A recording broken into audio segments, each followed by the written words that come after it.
যাই হোক, আমার বাসায় কাজ করতেছে।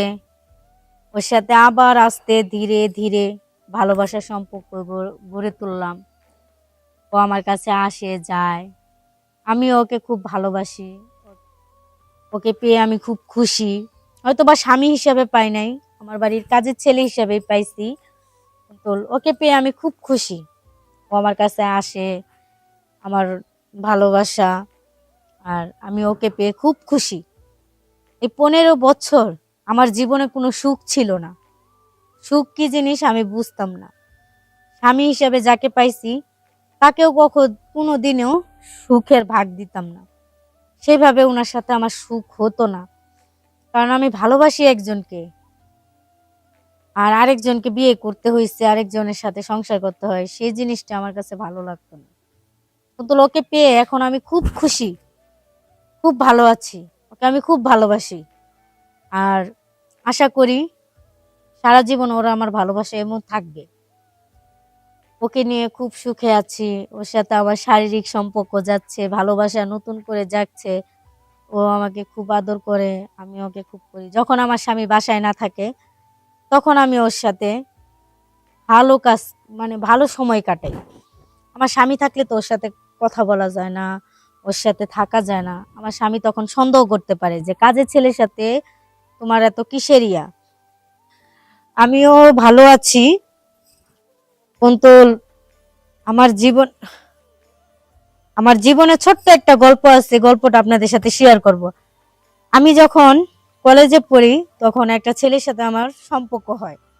আমি ওরে খুব ভালোবাসি, ওও আমাকে ভালোবাসে। কিন্তু ছেলেটা গরিব ছিল, তাই বলে আমার বাবা মা তার সাথে বিয়ে দেয় নাই। কিন্তু অনেক চেষ্টা করছি বাবা মাকে বোঝানোর যে ওকে ছাড়া আমি বাঁচবো না। কিন্তু আবার আমার বাবা মার একটা কথাই, ও গরিবের ছেলে, ওর সাথে তোমার যাবে না। যাই হোক, অনেক কিছু বইলা বাবা মা জোর করে, আমার বাবা মার মানে আমরা যেমন সেরকম একটা ছেলের সাথে আমাকে বিয়ে দেয়। অবশ্যই ওই ছেলে আমার মতোই বড়লোক, বাড়ি ঘর আছে। যাক, ওই ছেলের সাথে বিয়ে দিল, কিন্তু ওই ছেলের সাথে আমার ভালো লাগতো না, কারণ আমি যাকে ভালোবাসতাম তাকে আমি পাই নাই। আর ওকে স্বামী হিসাবে আমার মেনে নিতে খুব কষ্ট হইতো। যাই হোক, বাবা মা জোর করে বিয়ে দিচ্ছে, সংসার করতেছি। কিন্তু আমার মন সব সময় ওর দিকেই থাকতো, কারণ ওকে আমি ভালোবাসতাম। ওকে ছাড়া অন্য কেউ আমার জীবনে আসবে আমি কখনো কল্পনাও করিনি। আর ওকে ছাড়া অন্য কারোর সাথে সংসার করব, সেটাও কখনো ভাবি নাই। আমি সব সময় ভাবতাম ও গরিব হয়েছে দেখে কি হয়েছে, আমি ওকেই বিয়ে করব। আর আমার বাবা মা যাই করুক আমি ওকেই ভালোবাসবো। এরকম করতে করতে প্রায় 15 বছর হয়ে গেছে আমার সংসার জীবন। কিন্তু আমার সংসারে কখনো সুখ থাকতো না, কারণ যাকে আমি মন থেকে ভালোবাসি না, যাকে আমি চাই না, সেই লোকটাই আমার কাছে আসছে, তাকে আমি বিয়ে করছি। বাবা মার মন রাখতে যাইয়া নিজের ভালোবাসাটাই বিসর্জন দিছি। কিন্তু ওই লোকটাকে কখনো বুঝতে দিতাম না যে আমি অন্য কাউকে ভালোবাসি। কিন্তু তার প্রতিও আমার ভালোবাসা ছিল না। 15 বছর সংসার ঠিকই করছি, কিন্তু কখনো তার প্রতি স্বামীর অধিকার আমি এতটাও দেই নাই, কারণ তাকে আমার স্বামীর অধিকার দেওয়ার ইচ্ছাও ছিল না। আমি যাকে ভালোবাসি তাকে স্বামী রূপে গ্রহণ করছি, তাকে আমি ভালোবাসতাম, তাকেই চাইছি। কিন্তু বাবা মা জোর করে ওই ছেলের সাথে আমার বিয়ে দিছে। সেজন্য বাবা মার কথা মতোই সংসার করতেছি। যাই হোক, 15 বছর কেটে গেল। হঠাৎ একদিন আমার বাড়িতে কাজের লোক হিসাবে একটা ছেলে আসছে। কিন্তু তখন আমি অবাক হয়ে গেছি, যেই ছেলেটার সাথে কলেজ লাইফে আমি ভালোবাসতাম, যাকে মন থেকে ভালোবাসতাম, সেই আমার বাড়ির কাজের ছেলে হয়ে আসছে। তখন আবার নতুন করে পুরানো প্রেম জেগে গেল, যে আমি যাকে মন থেকে চাইছি সে আমার বাড়ির কাজের লোক, আমার বাড়িতেই আছে। আমার স্বামীকে আমি তখনও বুঝতে দেই নাই যে ওই ছেলেটাই এক সময় আমার ভালোবাসার মানুষ ছিল। আমার স্বামী আমাকে খুব ভালোবাসে, খুব বিশ্বাস করে, আর খুব মানে ইয়া করে। কিন্তু আমি যখন ওকে দেখতে পারলাম, তখন তো আমার ভালোবাসা আমার মন থেকে আবার পুরানো প্রেম জেগে গেছে। এখন তো ওরে ছাড়া আমি ওর দিকে নজর দিতে পারতেছি না। আমার স্বামীর সাথে আমার খুব ভালোও যাচ্ছে না। আমি যাকে ভালোবাসি তাকেই চাই। এখন আসার পরে যাই হোক, আমার বাসায় কাজ করতেছে, ওর সাথে আবার আস্তে ধীরে ধীরে ভালোবাসার সম্পর্ক গড়ে তুললাম। ও আমার কাছে আসে যায়, আমি ওকে খুব ভালোবাসি। ওকে পেয়ে আমি খুব খুশি। হয়তো বা স্বামী হিসাবে পাই নাই, আমার বাড়ির কাজের ছেলে হিসাবেই পাইছি, তো ওকে পেয়ে আমি খুব খুশি।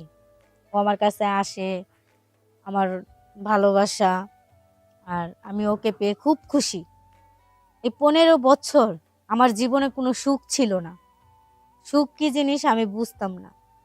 স্বামী হিসেবে যাকে পাইছি তাকেও কোনো দিনেও সুখের ভাগ দিতাম না। সেভাবে ওনার সাথে আমার সুখ হতো না, কারণ আমি ভালোবাসি একজনকে, আর আরেকজনকে বিয়ে করতে হয়েছে, আরেকজনের সাথে সংসার করতে হয়, সেই জিনিসটা আমার কাছে ভালো লাগতো না। কিন্তু ওকে পেয়ে এখন আমি খুব খুশি, খুব ভালো আছি। ওকে আমি খুব ভালোবাসি, আর আশা করি সারা জীবন ওরা আমার ভালোবাসা এমন থাকবে। ওকে নিয়ে খুব সুখে আছি। ওর সাথে আমার শারীরিক সম্পর্ক যাচ্ছে, ভালোবাসা নতুন করে জাগছে। ও আমাকে খুব আদর করে, আমি ওকে খুব করি। যখন আমার স্বামী বাসায় না থাকে তখন আমি ওর সাথে ভালো কাজ ভালো সময় কাটাই। আমার স্বামী থাকলে তো ওর সাথে কথা বলা যায় না, ওর সাথে থাকা যায় না। আমার স্বামী তখন সন্দেহ করতে পারে যে কাজের ছেলের সাথে তোমার এত কিসের ইয়া। কিন্তু আমি তো ভালোবাসি ওকে, সেটা আমার স্বামীকেও বলতে পারি না। যাই হোক, 15 বছর পর হারানো প্রেম আবার ফিরে পাইলাম। প্রেম করতেছি, ভালো লাগতেছে, ওর সাথে সময় কাটাচ্ছি, অনেক ভালো লাগছে। তো সবাই এই জিনিসটা ফলো করবেন যে যাই হোক, স্বামী যেমনই হোক, যেরকমই হোক, যাই হোক, ওর সাথে আমার বিয়ে হয়েছে, 15 বছর সংসার করছি। আর যে ছেলেরা 15 বছর আগে ভালোবাসা ত্যাগ করে আমি ওর কাছ থেকে চলে আসছি, অন্য একজনের বউ হয়েছি, এই কাজটা করা আমার ঠিক হয় নাই। 15 বছর পর আমার হারানো প্রেম খুঁজে পাওয়ার পরে ওর সাথে আমার মিলন, ওর সাথে আমার আবার সম্পর্ক গড়ে তোলা, এই কাজটা আমার জন্য ঠিক হয় নাই। তো আমি যা করছি ভুল করছি। আশা করি আমার মতো এরকম ভুল কেউ করবেন না। যত যাই হোক, ওর সাথে সম্পর্ক করছেন, ভালোবাসছি, যাই করছি, বাবা মা যেহেতু এক জায়গায় বিয়ে দিছে, আশা করি ওর সাথেই সংসার করতে, ওকেই ভালো রাখতে। পরকীয়াতে আমার মতো কেউ যুক্ত হবেন না। আর যেই জীবনে প্রেম চলে গেছে সেটা আর বাধা ফিরে আনার দরকার নাই।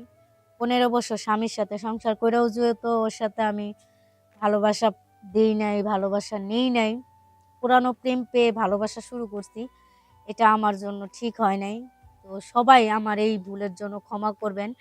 আর যারা আমার সাথে আছেন, যারা আমার ভিডিও ভালো লাগে, আমার যে ফ্রেন্ডস সবাই আমাকে ভালোবাসেন, তাদের কাছে একটাই অনুরোধ, আমার মতো ভুল কেউ করবেন না। আর সব সময় স্বামীকেই ভালোবাসার চেষ্টা করবেন। তো সবার কাছে মাপ চাচ্ছি, সবাই আমার ভুল ত্রুটি মাপ করে দিবেন, সবার কাছে এই বিনোদন।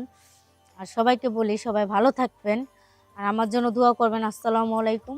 আমার গল্পটা এই পর্যন্তই শেষ। আপনারা সবাই ভালো থাকবেন। আসসালামু আলাইকুম।